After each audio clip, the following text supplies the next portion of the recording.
للمصطفى والنبي ثم الصحابة وعسى دعوة مجابة نتوسل بالعبادة والبتول المصطفى والنبي ثم الصحابة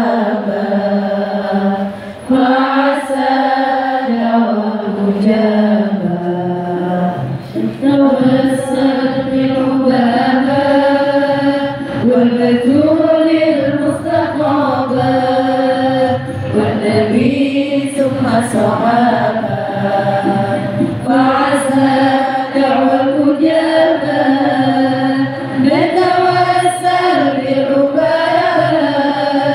والبتول المصطفى والنبي ثم الصحابة وعسى دعوة مجابة وعلى بشر جادا رحمات واستجادا وليالي خير عادا وسكت مع السحابة مرحبا إلى المصلى قد حل معنا ورؤوس خير تملى بالنسابة والقرابة نتوسل بحبابة والبتول المصطفى والنبي ثم الصحابة فعسى دعوة مجابة نتوسل بعبادة والبتول المصطفى والنبي ثم الصحابة فعسى دعوة مجابة يا خليل ترجى الله فعسى منصور يجبر الله يا سلامة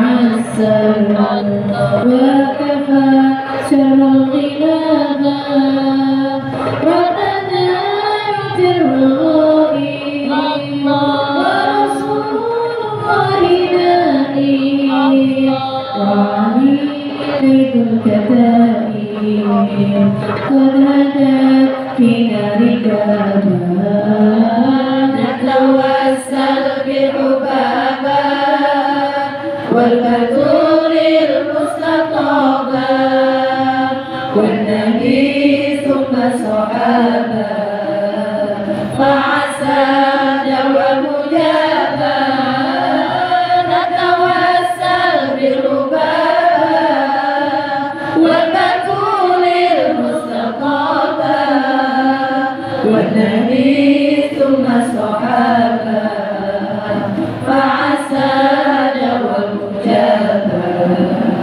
سيد الرسل الكرام ونور العسام فعسى يبري إمامي فهو في دين دنابا الرسول للمدينة دينها من خير دينا كلهم مكرمين ما نخاف الكلاب نتوسل بحبابا والبتول المصطفى والنبي ثم الصحابة فعسى دعوة مجابة نتوسل بربابة والبتول المصطفى والنبي ثم الصحابة فعسى دعوة مجابة وعسى بالمروتين الله لا يجيب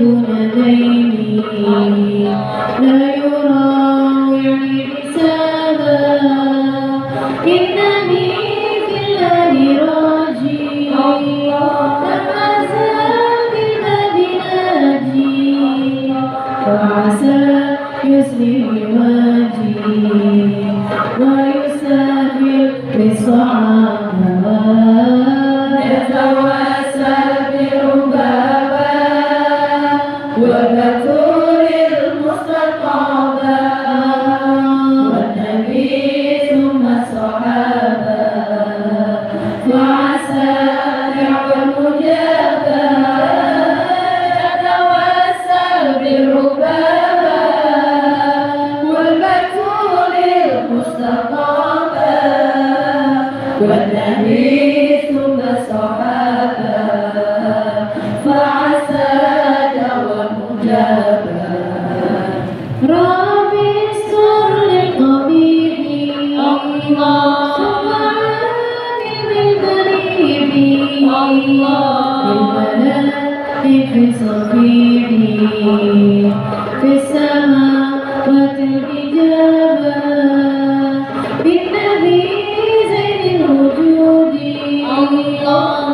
وخديجة وجودي والمقدر والعمود يتورع ذنوبنا يتوسل بربابا والبثور المستطابة والنبي ثم الصحابة فعسى دعوى المجابة نتوسل بربابا والبثور المستطابة والنبي ثم الصحابة فعسى دعوى المجابة وبركاته. Waalaikumsalam warahmatullahi wabarakatuh. Alhamdulillah. Wassalatu wassalamu ala Rasulillah Muhammad ibn Abdillah wa ala alihi wa sahbihi wa wala. Subhanaka la ilma lana illa ma 'allamtana innaka antal alimul hakim. Bishrah li sadri wa yassir li amri wahlul 'uqdatam min lisani yafqahu qawli. Amma ba'd. Alhamdulillah, sama-sama kita hormati, kita muliakan penyelenggara acara pada hari ini, Majelis Ta'lim Silaturahim di bawah pimpinan Syarifah Nur Alwiya Al-Mas dan juga suami Habib Abdullah bin Abu Bakar Al-Aidrus. Semoga semua keluarganya Kak Nur selalu dalam limpahan rahmat dari Allah SWT. Panjangkan umurnya, disehatkan badannya, dimudahkan urusannya, dikabulkan hajatnya, semakin dicinta Allah SWT dan Rasulnya. Segenap panitia dan juga semua tim hadrah yang hari ini telah membaca Maulid Sintuturol, mudah-mudahan apa yang menjadi hajatnya dijabah Allah SWT. Selalu berada dalam lindungan dan bimbingan Allah. Amin. Para wabah, para ustazah, para syaraif, para ibu-ibu pimpinan pondok pesantren, pimpinan majelis ta'lim, dan juga semua yang telah terlibat dalam acara ini, kita doakan semoga senantiasa dalam limpahan rahmat dan keberkahan dari Allah SWT, insyaallah. Dan tentu saja semua yang hadir di majelis ini, baik yang duduk di dalam ataupun yang duduk di atas, ada ya? Ada. Yang duduk di atas, juga yang ada duduk di luar. Saya lihat tadi banyak yang duduk di luar, terutamanya sepeda motor. Kita doakan semua yang datang, baik yang datang dari dekat Semoga semuanya mendapatkan rahmat, kasih sayang dari Allah Subhanahu wa Ta'ala, mendapatkan ampunan dari Allah Subhanahu wa Ta'ala, disayang-sayang Allah, disayang-sayang Rasulullah, dapat syafaat Nabi besar Muhammad sallallahu alaihi wasallam, insyaallah. Amin ya rabbal alamin. Membebaskan diri hati. Nah, ini tema kita hari ini. Membebaskan diri dari penyakit hati. Bu, karena yang berpenyakit ini bukan cuma badan. Kita disebut manusia karena punya dan juga punya hati. Dan yang bisa kena sakit bukan cuma badan kita, Bu. Badan kalau sakit ujungnya cuma mati. Dan mati itu nggak pakai sakit, semua orang juga emang pasti mati. Orang hidup belum tentu sempat sekolah. Orang hidup belum tentu sempat nikah. Orang hidup belum tentu habis nikah dapat anak. Orang hidup muda belum tentu sampai tua. Tapi yang pasti semua orang hidup pasti merasakan mati. Badan itu apa-apanya sakit. Kalau sakit badan ujungnya cuma mati. Dan mati itu keharusan, keniscayaan sebagai seorang manusia. Masalahnya kalau sampai yang sakit bukan badan tapi hati. Bu, Dek, nah, mau sebut ibu-ibu doang soalnya banyak adik-adiknya minta ngiri. Jadi sekarang nih kayaknya mesti nyebut semua generasi. Bu, Dek, nah, Nek, ada nenek-nenek juga ya. Alhamdulillah. Hati kalau sakit bahayanya besar. Kenapa gitu? Bisa nggak selamat? Sebab Allah Subhanahu wa Ta'ala mengatakan dalam Al-Quran, ala lisani Sayyidina Ibrahim al-Khalil, sesuai dengan lisannya Nabi Allah Khalil, ketika Allah menceritakan tentang doanya Nabi Ibrahim alaihissalam, Rabbi la tukhzini yawma yub'atsun yawma la yanfa'u malun wa la banun illa man atallaha biqalbin salim. Kata Allah, ya Allah, jangan hinakan saya di hari Engkau membangkitkan hamba-hamba. Ya, jangan buat saya kecewa di akhirat nanti, ya Allah. Yawma la yanfa'u malun, akhirat, hari orang gak selamat bawa harta. Wala banun, hari orang gak selamat bawa anak. Jadi yang punya anak banyak jangan bangga dulu. Wah, saya mau penambah, punya anak 30. Jangan bangga dulu, sebab keselamatanmu tidak tergantung dari itu. Yauma la yanfa'u malun wala banun. Lantas yang selamat orang yang datang bawa apa?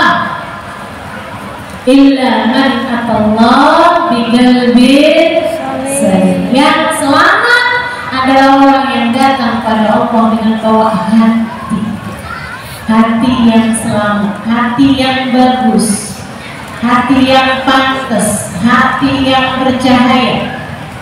Pemilik-pemilik hati yang bercahaya inilah yang kelak di hari akhirat akan hidup dalam keadaan nikmat. Kalau kamu pengen hidupmu senang, kelak di hari akhirat nanti, kalau kamu pengen kamu dari sejak di dunia dikaruniai kehidupan yang baik, kehidupan yang bahagia, kehidupan yang terarah kehidupan yang soleha, pastikan kamu punya modalnya hati yang selamat. Selamat dari apa? Selamat dari kotoran-kotorannya, selamat dari penyakit-penyakitnya, selamat dari kegelapan-kegelapannya. Apa kotorannya hati? Kotorannya hati adalah dosa. Kata Nabi Muhammad SAW, "Idza adnabal abd nakat fi qalbihi nuqtan sauda fa in istaghfar wa taba musih wa illa." Kata Nabi Muhammad, seseorang apabila mengerjakan dosa maka tertorehlah di lantai hatinya, di ruang hatinya satu titik hitam.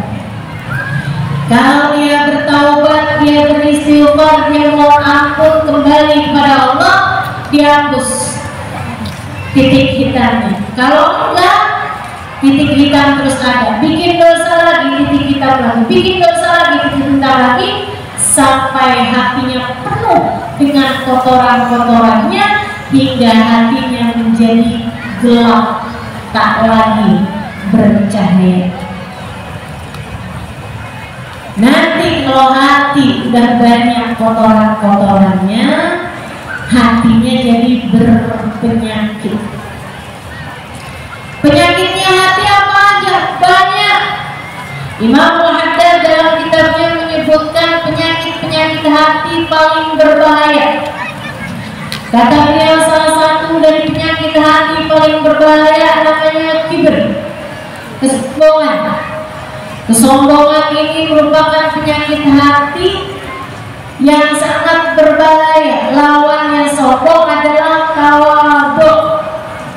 Sombong merasa diri lebih baik daripada orang lain.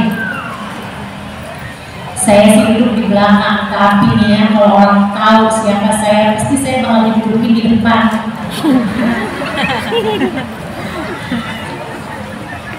Sebelahan mau ustazah, kalau perlu dipaku ustazah.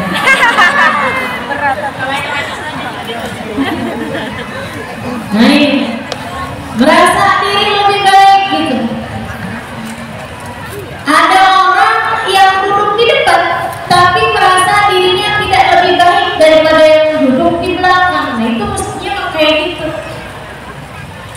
Yang berbahaya, udahlah, dia duduknya di belakang, maju-maju, pengen duduknya paling depan, pakai dorong-dorong orang. Ada yang begitu? Mana orangnya? Ada yang ngacung di belakang.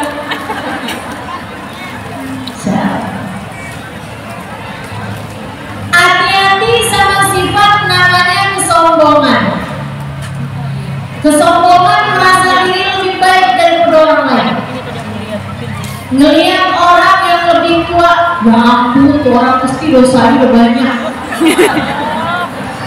Saya dong mudahan dosa saya gak segitu banyaknya dibandingkan dengan dia. Ngelihat yang masih muda, ya ampun, dia mah sholatnya belum banyak, ibadahnya belum banyak. Saya dong beberapa kali lewatin Ramadan.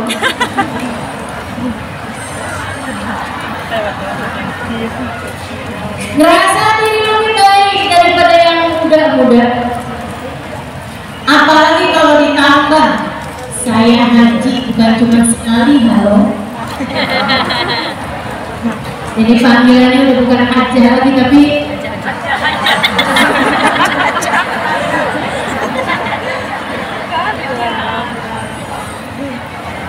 merasa diri lebih baik daripada orang lain, entah karena ibadah, entah karena ilmu, apalagi karena harta. Ini paling bahaya. Kenapa gitu? Karena sebenarnya kalau ibadah dan ilmu memang merupakan sarana Allah meninggikan derajat seseorang. Orang jadi mulia karena ibadahnya, orang jadi mulia karena hartanya. Segitunya aja, kita tidak boleh merasa berbangga, merasa lebih dari orang lain karena ibadah kita ataupun karena ilmu kita. Apalagi kalau disebabkan karena harta yang sejatinya memang bukan merupakan pertanda Allah cinta, Allah memuliakan seorang hamba. Ya ampun, tuh orang udah miskin-miskin banget ya, hidup di dunia ini terkutuk.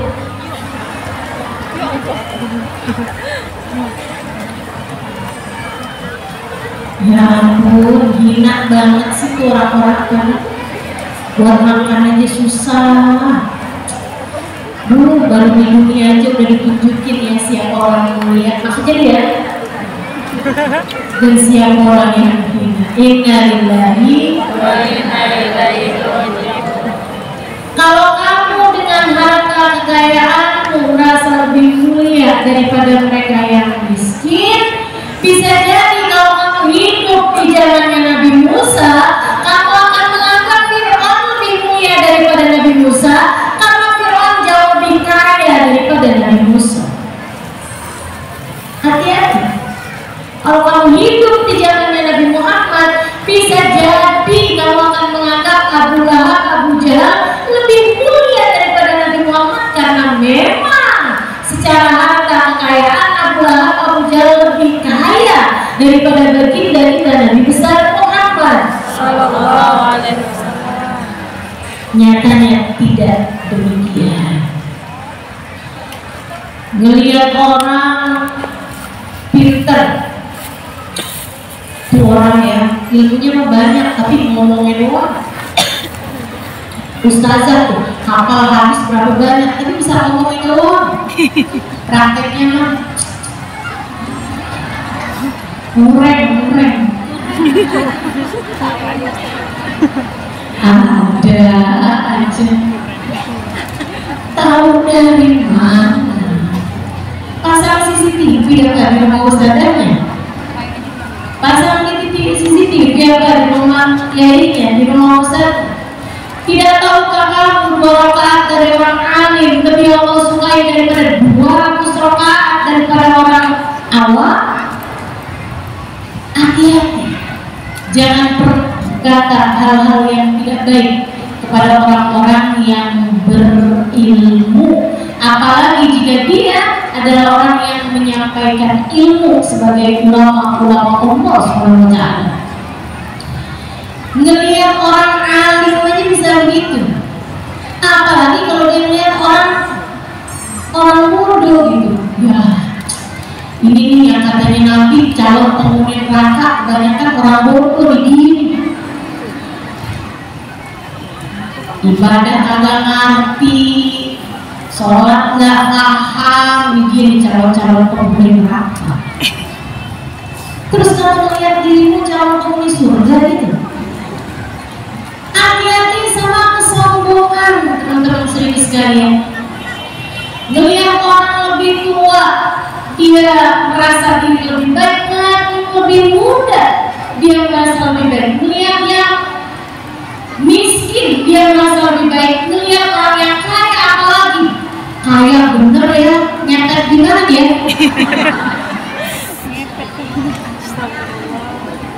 Korupsi nih kayaknya. Subhanallah, subhanallah. Terus kamu mau merasa lebih hina itu dari siapa? Ngelihat orang alim dibilangnya begitu, ngelihat orang bodoh dibilangnya begitu. Ngelihat ahli ibadah, ada orang baca Quran, ibadah, benar gitu, dia bilangnya palingnya pria. Dia ibadah kayak begitu cuma biar kelihatan orang kayak orang soleh gitu. Pada aslinya mah artinya lain, artinya lain. Urusan apa kamu sama hati orang? Ngelihat ahli ibadah kayak gitu, apalagi ngelihat ahli maksiat. Ya Allah, berangkat kirim salam kali ini. maksiat aja. Ini kesombongan teman-teman, tingkat paling berbahaya dari penyakit hati. Yang kita benar-benar minta, saya benar-benar minta pada Allah Subhanahu wa Ta'ala, ya Allah, hilangkan rasa ini dari dalam hati saya, ya Allah. Hilangkan rasa ini dari dalam hati saya. Begitu mudahnya, betapa mudahnya kita merasa diri kita lebih baik daripada orang lain. Gampang banget ke perasaan masuk dalam hati kita. Betul Bu? Ibu lihat perempuan pakaian terbuka itu gimana perasaan ibu? Kayak ngerasa kayak ya biar kayak gimana ya Ustazah, biar kayak gimana gitu kan, yang lebih mirip bidadari kan untuk saya.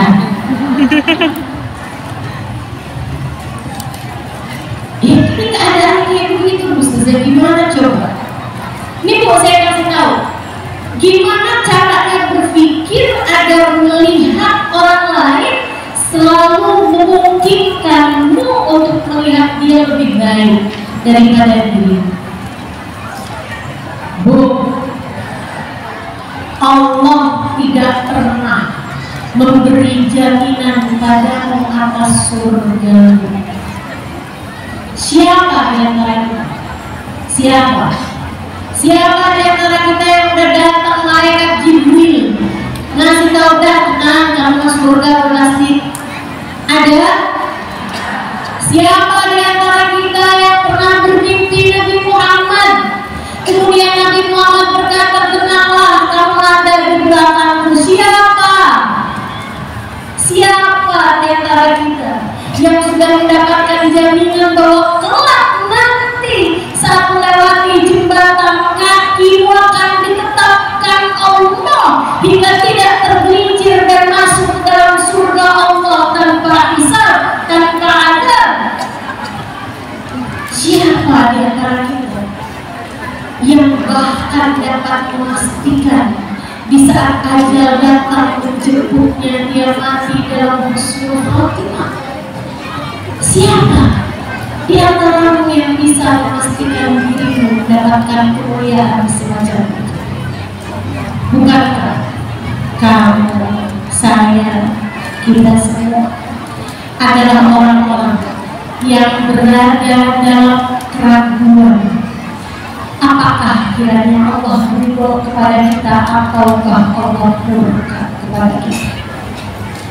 Bukankah selagi belum ruh keluar dan melihat tempat kembali kita adalah surga, bukankah selama waktu itu kita masih belum nyata keadaan kita, kita masih belum jelas keadaan kita?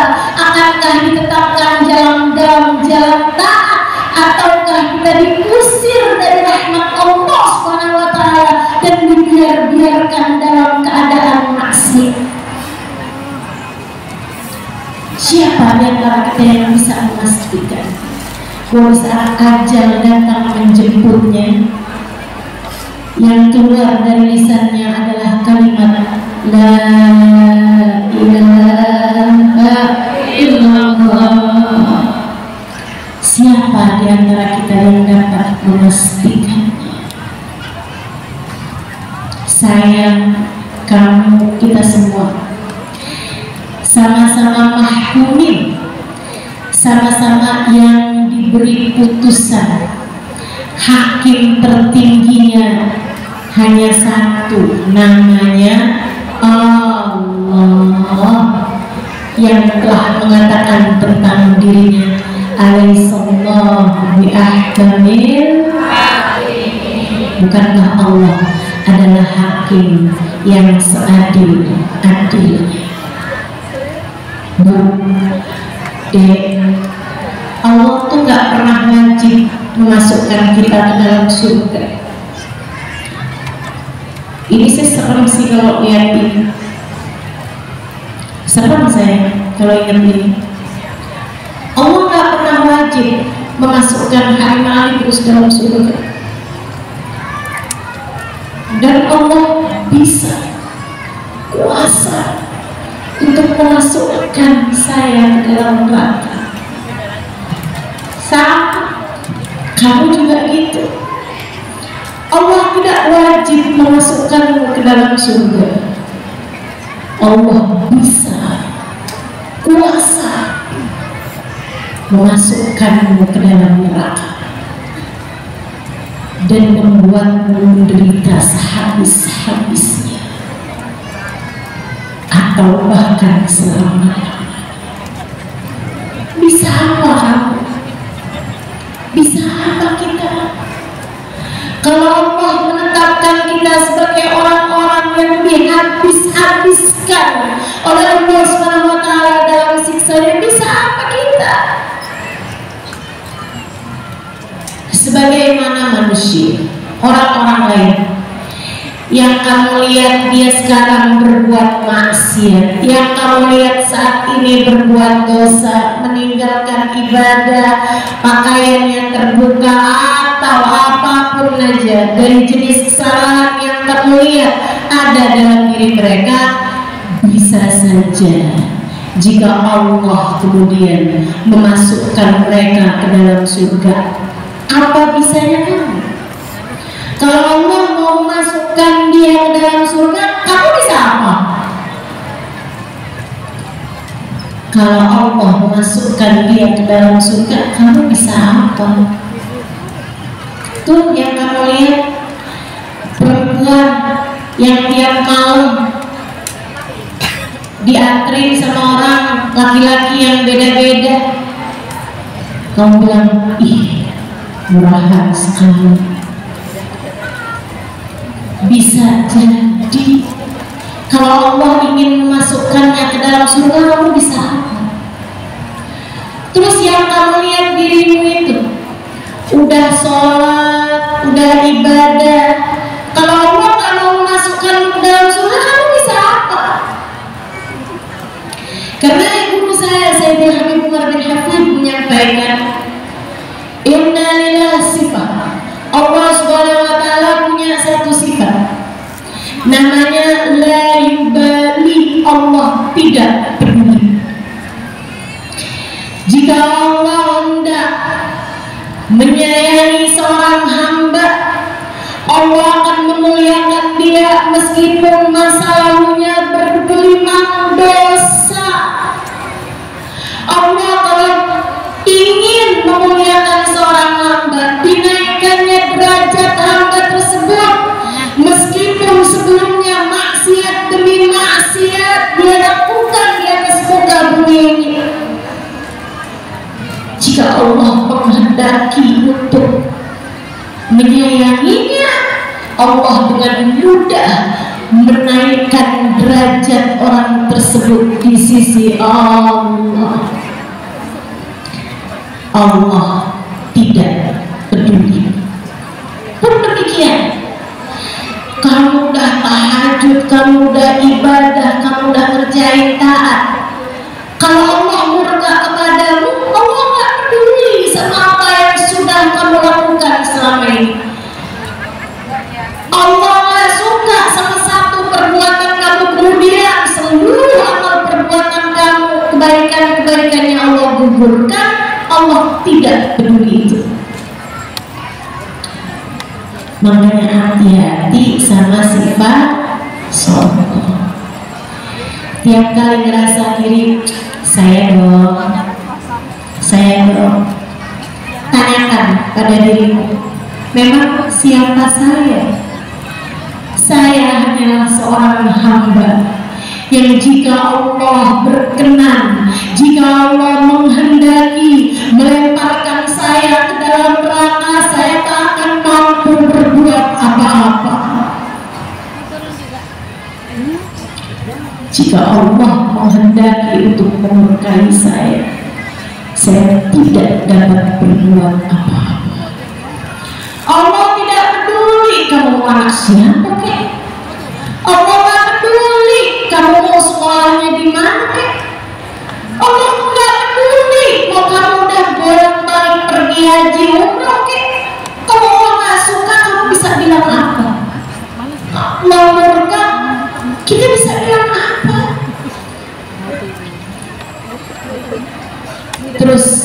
ingat-ingat itu dalam hati, terus sampaikan itu dalam jiwa. Mudah-mudahan dapat jadi obat dari kesombongan kita selama ini, insya Allah. Teman-teman saudara sekalian yang saya muliakan, dulu ada satu Hawari itu kayak sahabat buat Nabi Muhammad.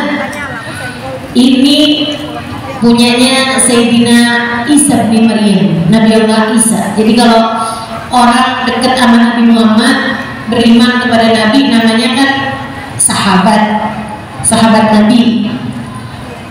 Kalau sahabatnya Nabi Isa namanya Hawari, yang Allah ceritakan dalam Al-Quran, kalau Hawariyuna, nah Rasulullah ya, Hawari. Ada Hawari, jadi Hawari sahabatnya Nabi Isa, dekat sama Nabi Isa, sampai sama Allah karena dia dekat sama Nabi Isa, senang khidmat, senang taat sama Nabi Isa. Allah kasih kemuliaan. Kalau dia jalan, ada awan naungin dia. Ini teman-teman, kalau dengan kemuliaan semacam ini, jangan pernah doa minta dikasih kayak begitu. Nggak bisa serius, jangan ketawa. Saya serius ya. Kalau kamu dengar ada orang bisa tahu isi hati manusia, kamu jangan, ya Allah kasih dong saya kayak gitu ya Allah. Jangan. Kenapa gitu? Nah kamu tuh gak ada awan naungin di atas kamu aja. Kamu bisa sombong gimana kalau jalan kemana-mana naungin awan? Kamu gak tahu isi hati orang aja, kamu gampang ngusubon sama orang lain. Gimana kalau kamu dikasih lihat isi hati orang? Makanya kalau saya doa minta sama Allah, ya Allah, jangan sampaikan kepada saya selain kebaikan orang-orang, ya Allah. Karena saya cukup sulit untuk menjaga hati agar tetap husnudzon, berbaik sangka. Jauh lebih mudah bagi saya agar tidak mendengar keburukan tentang orang lain disampaikan kepada saya. Yang buruk-buruk dari orang jangan sampai nyampe telinga saya.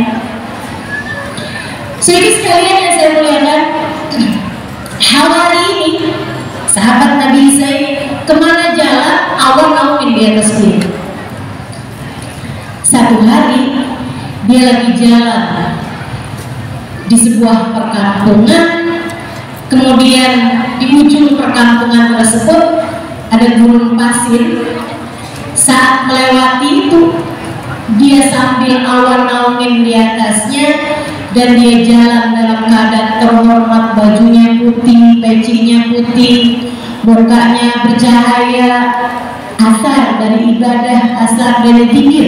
Bekas-bekas zikir kelihatan, bekas-bekas untuk kelihatan dari wajahnya, dari tubuhnya, cahaya ibadah. Dia lagi jalan seperti itu, dia ngelewatin orang baru habis mabuk. Ini diceritakan Imam Ghazali, kalau saya nggak salah ingat ada di Minhajul Abidin. Dia pun ketika ngelewatin orang ini, orang mabuk, baru habis mabuk, kayak malam-malam tuh mabuk, terus tergeletak gitu aja di jalan. Badannya kotor, bau mulutnya busuk, mukanya kotor, badannya bau, dia dalam keadaan terhina di tanah. Orang ini ketika lewat, dia menjauh, bukan karena takut dipukul, orang mabuk kan enggak, enggak gitu, tapi dia lihatnya, ih ahli maksiat, ih neraka nih orang ini nih, ahli maksiat bener-bener nih, ih jangan sampai dosa-dosa dia tangguhin saya.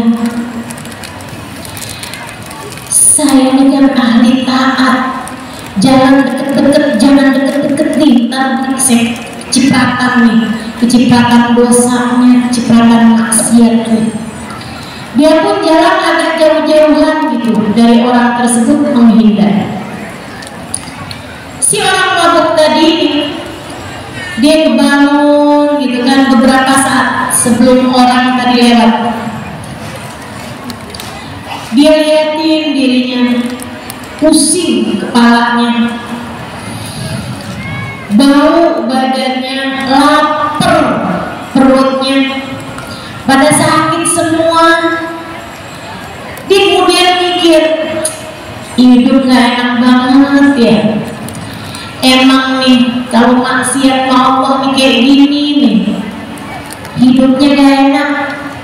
Gara-gara jauh dari Allah nih kalian, gak enak banget hidup saya nih. Kotor, terhina, lapar. Gak lama dilihat orang tadi lewat di samping kiri. Dia bilang tuh ahli taat, mukanya berseri-seri, badannya bersih, jalan dalam keadaan terhormat, awan pula naungin di atas dia. Enaknya jadi ahli taat kepada Allah. Saya jadi ahli maksiat, hinanya hidup saya. Dia kemudian duduk. Dia bilang, ya Allah, kalau saya balik padamu, kau terima gak ya Allah? Terima kan ya Allah?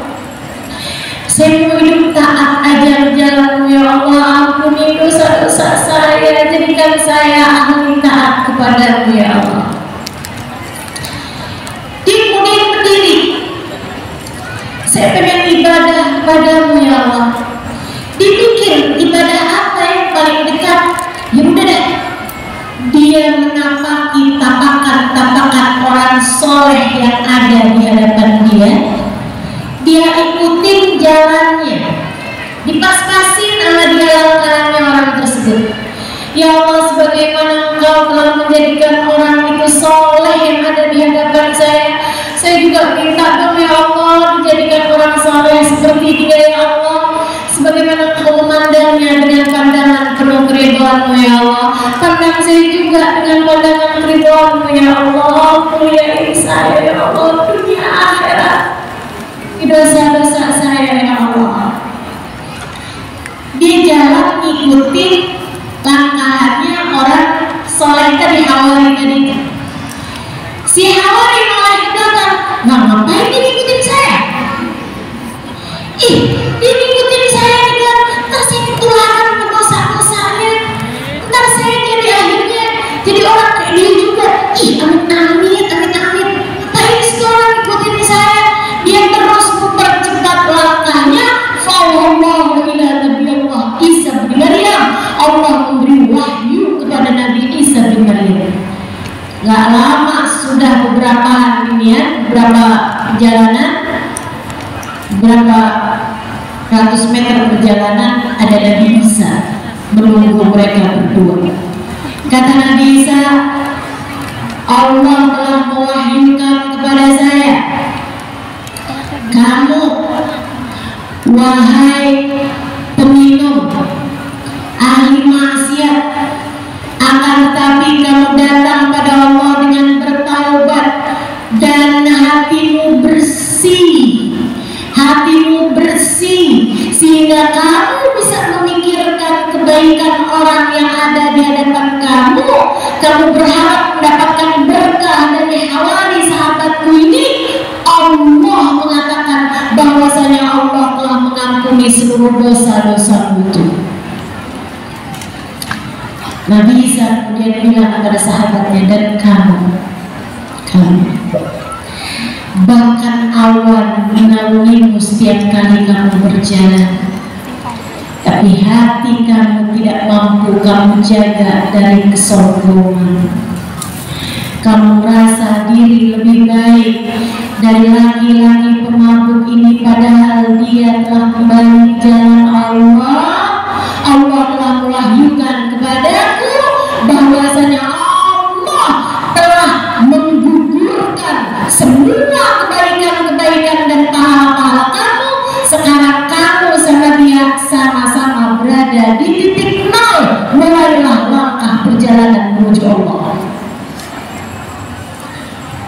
Nabi Isa bilang kayak begitu, awalnya pindah ke pemabuk yang tadi ada di samping. Allah nggak peduli, Allah nggak peduli, Allah nggak peduli. Ada orang ahli maksiat kayak gimana Allah mau tinggiin, Allah nggak peduli.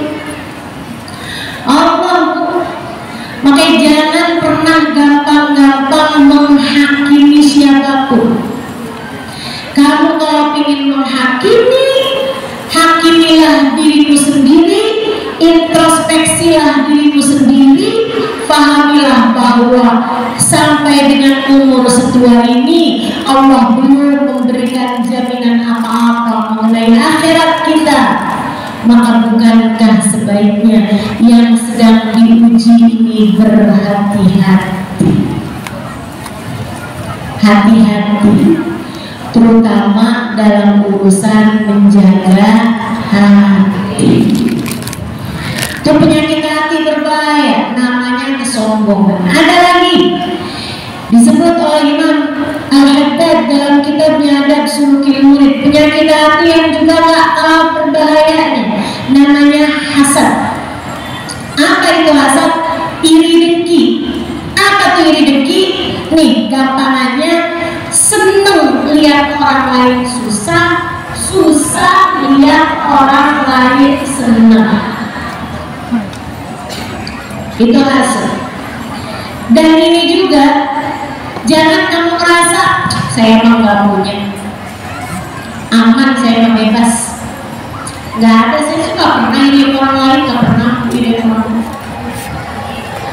Tapi tetangga sebelah ninggiin bangunan, dia naik darah, gak hasut dari mana. Tetangganya beli mobil, dianya dijemput ambulan.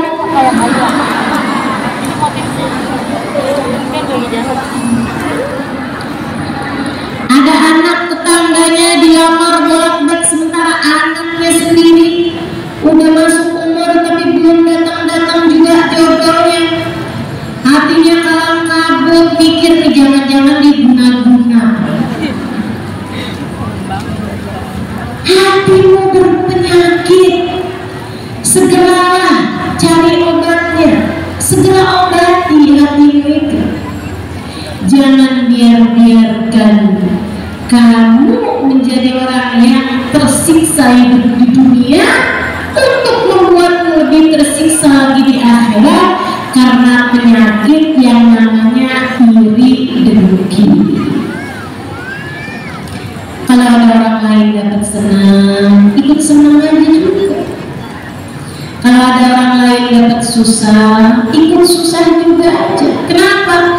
Sebab kata Nabi Muhammad, badan kita ini satu. Orang mukmin itu badannya satu. Kalau ada orang mukmin sakit, orang mukmin lainnya akan ikut merasakan kesakitannya. Bu, nih sekarang lagi masa-masanya Palestina mendapatkan kezaliman semacam itu. Tentu kita sakit, hati kita sakit melihatnya. Tapi jangan yang jauh-jauh kamu sayangin, yang deket-deket pas giliran dapat kesusahan, ya emang kayak gitu tuh orangnya. Ada tetangga perempuan kecelakaan, ketabrakan mobil, dia kayak gitu, emang gak urut lakinya pantes. Yang jauh-jauh dapat kemalangan bisa kamu sayangin, kenapa yang di deket-deket kamu malah kamu syukurin? Hatimu jangan biarkan ia dipenuhi dengan hasad, dengan rasa iri dan dengki. Mudah-mudahan Allah selamatkan kita semua. Tapi gimana ya Ustaz? Ada tuh orang yang hati saya tuh kayak nggak pernah biasa aja gitu. Kalau yang lain sih nggak apa-apa nih. Tapi kalau sama dia tuh gitu emang kayaknya dia juga emang suka kayak gitu sama saya Ustaz. Jadi saya juga akhirnya kayak gitu sama dia juga tuh. Saya pokoknya kalau dia dapat kesenangan saya kesel aja gitu. Kesel aja saya Ustaz. Gimana cara mengobatinnya? Kamu harus tahu bahwa itu sesuatu hal yang sangat merusak agama. Al-hasad haqiqatul din. Kata Nabi Muhammad, sifat hasad itu adalah pencukur agama. Kayak rambut nih gondrong, kena cukur langsung botak.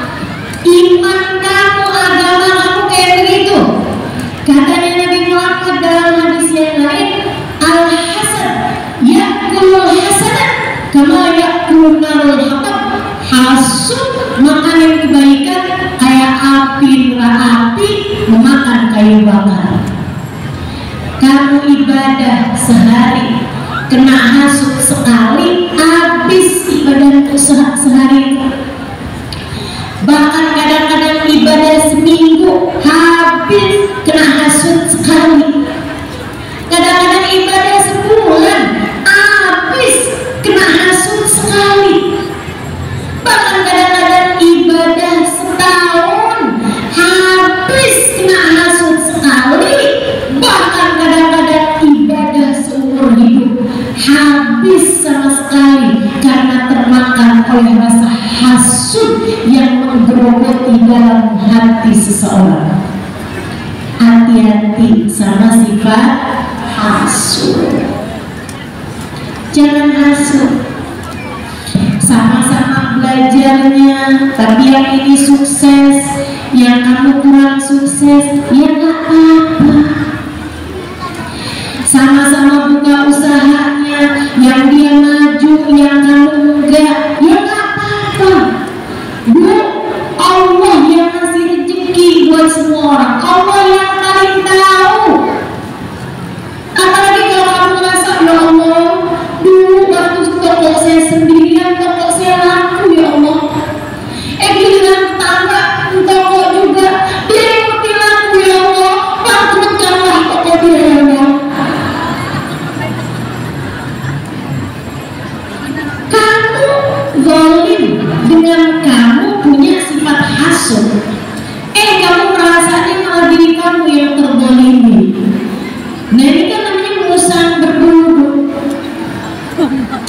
Gimana mau Allah sayang kalau kayak begitu? Jadi kamu harus merasa bahwa itu adalah penyakit. Tiap kali datang kebencian, datang rasa iri, datang sifat hasud nih dalam hati, menangislah kepada Allah. Ini dikasih tahu sama Imam Muhaddad obatnya. Yuk bebaskan diri. Saya udah kasih tahu tadi obatnya sifat sombong. Dengan kamu berpikir Allah gak wajib memasukkanmu ke dalam surga, Allah kuasa memasukkanmu ke dalam neraka, Allah juga gak wajib masukin orang ke dalam neraka, Allah bisa saja memasukkan dia yang paling berdosa sekalipun ke dalam surga. Coba kamu ingetin terus, agak berkurang kesombongan kamu. Tenang teman-teman, saya kasih tahu kamu obatnya karena saya penyakitan sama kamu. Jadi saya ngerti gimana cara buat ngobatin penyakit-penyakit dalam diri saya ini. Saya sampaikan kepada saudara sekalian yang saya menemukan, Imam Al-Ghazali dalam kitabnya menceritakan, kalau nggak salah Bidayatul Hidayah, diceritakan tentang gimana caranya ngobatin sifat hasud. Sama sifat rasa hasud biasanya ya, maaf, biasanya tuh kalau ibu rumah tangga hasudnya juga sama ibu rumah tangga. Biasanya penjahit hasudnya juga masih sama penjahit. Biasanya mama pejabat hasudnya juga masih sama pejabat. Biasanya kalau maaf nih ya, biasanya kalau ustazah hasudnya juga masih sama ustazah. Makanya hati-hati nih sama sifat ini nih, hati-hati bener-bener. Perempuan biasanya hasudnya juga sama perempuan. Istri biasanya juga hasudnya sama istri yang lain gitu, kayak seneng gitu kan. Kenapa kok saya nih jadi istri kok kayak menderita gitu. Akhirnya hasud, ada istri yang lain dapat hadiah, Mudah-mudahan suaminya nggak lagi sayang sama dia. Hati-hati. Ini juga nih Bu nih, ibu-ibu kalau dapat kenikmatan nggak selalu harus ibu taruh di media sosial, ya Bu. Baru habis ditransfer sama suaminya di foto. Terima kasih Beb, semoga rezekinya melimpah ruah. Habis itu taruh di dalamnya rezeki istri solehah.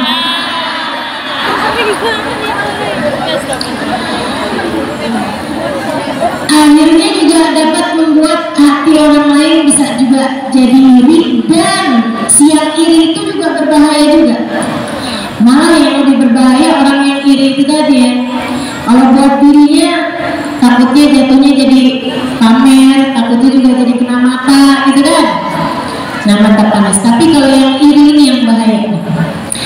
Nah ini yang iri ini kasih tahu nih penyakit atau obatnya sama Imam Al-Ghazali. Kata Imam Al-Ghazali, kamu kalau hati kamu nih kebawa sama perasaan iri sama seseorang, kebawa perasaan hasud sama seseorang atas kenikmatan yang Allah SWT berikan kepada orang tersebut, coba saat kamu sujud kamu doa. Doanya gimana? Ya Allah, hilangkanlah sifat ini dari dalam hati saya. Bukan itu ya juga, tapi bukan itu yang mujarabnya. Kamu doa agar Allah menambahkan nikmat kepada orang yang kamu irikan tersebut. Itu berat. Paham maksud saya? Nih ya, kamu iri sama orang lain karena orang tersebut kaya, misalnya. Iri aja bang, kenapa sih kok nyari duitnya gampang banget nih orang, padahal kayaknya gitu-gitu doang gitu, tapi duitnya lancar banget, sementara saya susah banget mau nambah gitu, cuman beberapa ribu aja susah banget. Hati kamu dilanda dengan perasaan iri sama orang tersebut saat kamu sujud, terutamanya saat sholat malam, terutamanya kamu bilang, minta sama Allah dalam hatimu, ya Allah, tambahkan rezeki orang itu ya Allah, tambahkan kekayaannya ya Allah, tambahkan terus kekayaannya ya Allah. Tuh hati kayak gak terima, dia dikasih segitu aja kita udah kesel, apalagi ditambahin. Tapi Bu, obat semakin pahit biasanya semakin mujarab. Tambahin, kamu punya teman padahal kamu lebih cakep, kamu lebih pintar masak, kamu lebih pintar menservis suamimu misalnya. Kamu punya teman dia nggak lebih cantik darimu, nggak lebih pintar masak darimu, tapi suaminya sayang banget sama dia. Kamu punya suami, udah segala macam hal kamu lakukan, suamimu marah aja terus, kayak lihat di dari kamu tuh ada tulisan salah. Kamu iri aja ngeliat dia tuh, tuh orang cakep kagak, nyuguhin sama suaminya beli GoFood, tapi suaminya sayang banget sih sama dia. Kesel banget kamu. Rasanya kamu kayak kepengen gitu biar dia tuh nggak lagi disayangin sama suami dia gitu. Kalau kamu ngerasa kayak gitu saat kamu sujud, kamu doain, ya Allah, tambahkanlah rasa sayang suaminya kepada dia ya Allah. Tuh hati berat banget Bu, saya udah pernah nyoba.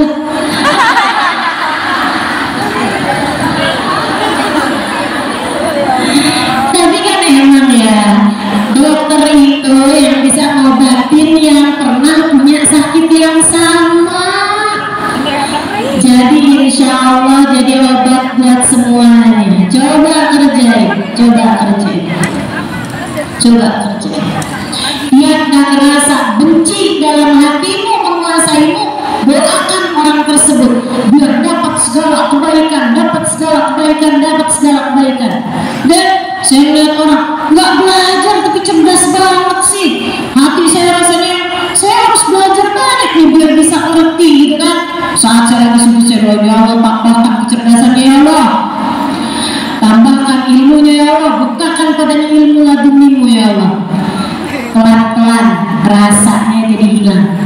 pelan-pelan rasanya jadi hilang.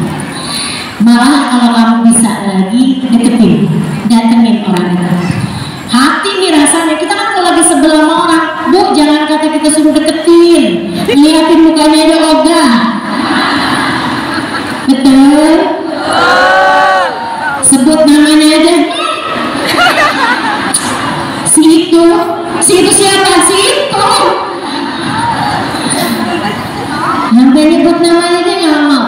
Nih obatnya nih, kalau kamu disebel sama orang, benci orang, hasut orang, datengin, salamin, pelukin, bilang sama dia, saya sayang sama kamu.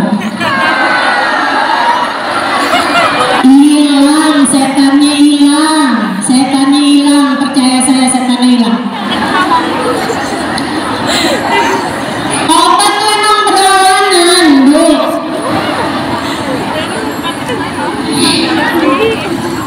Ini saya lagi gak bercanda loh ini. Serius, sangat serius.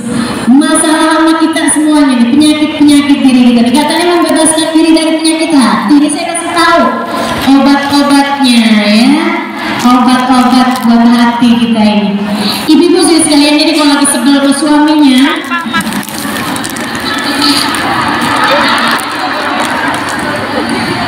maaf, deketin, puji dia. Enak-enak deh, tapi kerjain aja. Iya, ajaib. Biar setannya nggak kelamaan menguasai dirimu itu. Biar setannya nggak kelamaan menguasai diri kita. Insya Allah. Terakhir saya mau sampaikan, karena udah sore ya. Terakhir saya mau sampaikan, hati kita ini, Bu, biar bagus perlu cahaya. Ini ruangan nih kelihatan bagus, bahkan muka orang kelihatan bagus karena ada cahaya. Kalau gelap tuh nggak kelihatan apa-apa. Betul nggak? Ini bunga-bunga nih kelihatan cakep karena ada cahaya, ibu-ibu sekalian. Ini background kelihatan, semuanya kelihatan karena ada cahaya. Begitu nggak ada cahaya sama sekali, udah semuanya gelap aja, nggak kelihatan yang mana hidungnya mancung, yang mana yang alisnya disulam, yang mana nggak kelihatan tuh, nggak kelihatan. Ibu-ibu sekalian, hati juga biar indahnya kelihatan, biar cakepnya hatimu kelihatan, biar cakepnya iman dalam dirimu kelihatan, harus ada cahayanya. Iman tuh cakep, Bu. Keyakinan kita kepada Allah tuh cakep. Islam kita ini bikin kita cakep. Hatinya cuman seringkali nggak kelihatan karena nggak ada cahaya. Ibu, saya kasih tahu cahayanya hati, Bu. Cahayanya hati itu Allahu nurus samawati wal ardh. Allah lah cahaya bagi langit dan bumi. Kamu kalau pengen hatimu bercahaya, taruh Allah dalam hatimu. Ingat terus sama Allah.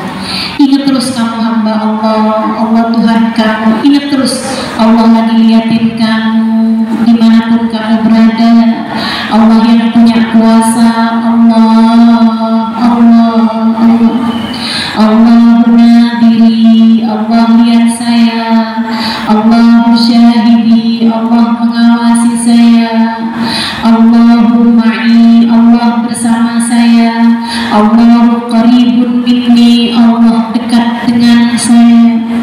Terus ingetin diri, Allahumma anta rabbi, la ilaha illa anta, khalaqtani wa ana abduka wa ana ala ahdika wa wa'dika mastata'tu, a'udzu bika min syarri ma sana'tu, abu'u laka bi ni'matika alayya wa abu'u bi dhanbi faghfirli fa innahu la yaghfiru dzunuba illa anta. Ya Allah, Engkau Tuhanku, aku hambamu. Allah anta rabbi, la ilaha illa anta, tidak ada Tuhan kecuali Engkau. Khalaqtani, Engkau telah menciptakan aku. Fa'ana abduk, maka aku adalah hambamu. Wa ana ala ahdika wa wa'dika mastata'tu, aku berada dalam perjanjian dan berusaha taat kepadamu semampu aku. Abu laka bi ni'matika alayya, Engkau selalu datang padaku dengan membawa kenikmatan yang tak terbilang.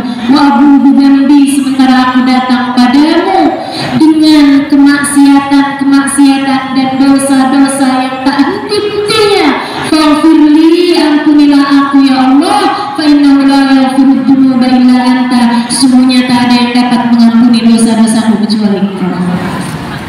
Terus ingat Allah, jadi cahaya. Dan yang terakhir, kalau pengen hatimu bercahaya, dekati manusia yang dikasih Allah cahaya paling berkilau, namanya Sayyiduna Muhammad.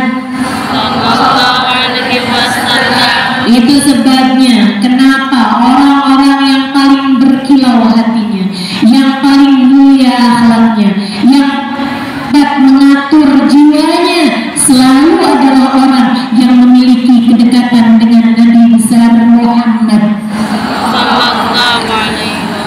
Ini mujarab buat saya, silahkan amalkan. Kalau kamu sedang merasa tidak mampu menguasai hati, kamu lagi kepengen ngomel-ngomel, kepengen marah-marah, kamu lagi dilanda perasaan, anak kamu nih pengen kamu remes, kamu balikin lagi ke perut. Kamu kalau lagi ngerasa nggak mampu nata hati, dilanda kecemburuan terhadap suami misalnya gitu, atau dilanda rasa kesel, rasa marah terhadap siapapun, saudaramu, temenmu, atau siapapun, ketidakmampuanmu menjaga hati karena kurangnya cahaya di dalam hatimu, cepet cari.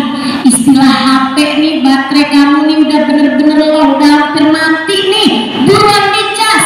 Cara ngecas paling cepat adalah, kalau kamu sedang memungkinkan berwudu, silakan berwudu. Kalau enggak sedang memungkinkan karena sedang menstruasi, enggak usah wudu, kamu duduk aja menghadap kiblat, baca sholawat kepada Sayyidina Muhammad. Allahumma sholli ala Sayyidina Muhammadin tibbil qulubi wa nawaliha wa afiyatil abdani wa shifaiha wa nuril absari wa niyamiha wa ala alihi wa sahbihi wa sallim. Allahumma sholli ala Sayyidina Muhammadin tibbil qulubi wa nawaliha wa afiyatil abdani wa shifaiha wa nuril absari wa niyamiha wa ala alihi wa sahbihi wa sallim. Sambil kamu bilang, ya Allah, sholawatkanlah, sampaikanlah sholawat salam kepada Nabi Muhammad. Jadikanlah obat bagi hati saya ya Allah, jadikanlah obat bagi badan saya ya Allah, berikanlah obat bagi cara berpikir saya, cara melihat saya. Sholawat saya kepada Nabi Muhammad jadikanlah obat untuk segala macam penyakit zahir batin saya. Saya minta padamu ya Allah, jadikanlah sholawat saya kepada Nabi Muhammad sebagai caramu untuk membersihkan hati saya, menerangi hati saya, menjadikan hati saya hati yang selamat. Terus baca sholawat, lihatin, nanti itu pelan akan semakin tambah lebih mudah mengolah emosi kamu. Makanya buat ibu-ibu juga yang punya anak suka ngambekan, yang punya anak suka tantrum, ajarin baca sholawat, ajarin bikin hati anak jadi adem. Ibu, anak ya bu, bukan suami. Kalau suami rada repot, pas dia lagi marah-marah, Allah, saya agak repot ya. Maaf sih gitu nanti ya. Bismillah, ya insya Allah. Mudah-mudahan kita udah pelajari nih sampah-sampahnya hati. Kita berusaha untuk selalu bertaubat kepada Allah Subhanahu wa Ta'ala atas segala dosa-dosa kita yang telah lalu. Penyakit-penyakitnya hati tadi sudah saya sebutkan. Beberapa di antaranya yang paling sering mengenai hati-hati kita. Kemudian yang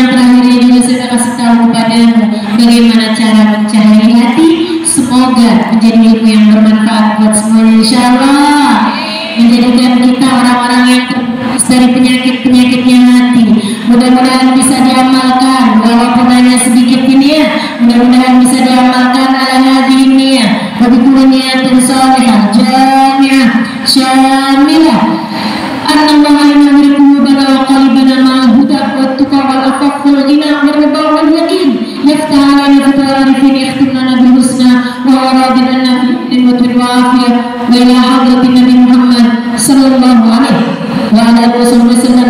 الفاتحة.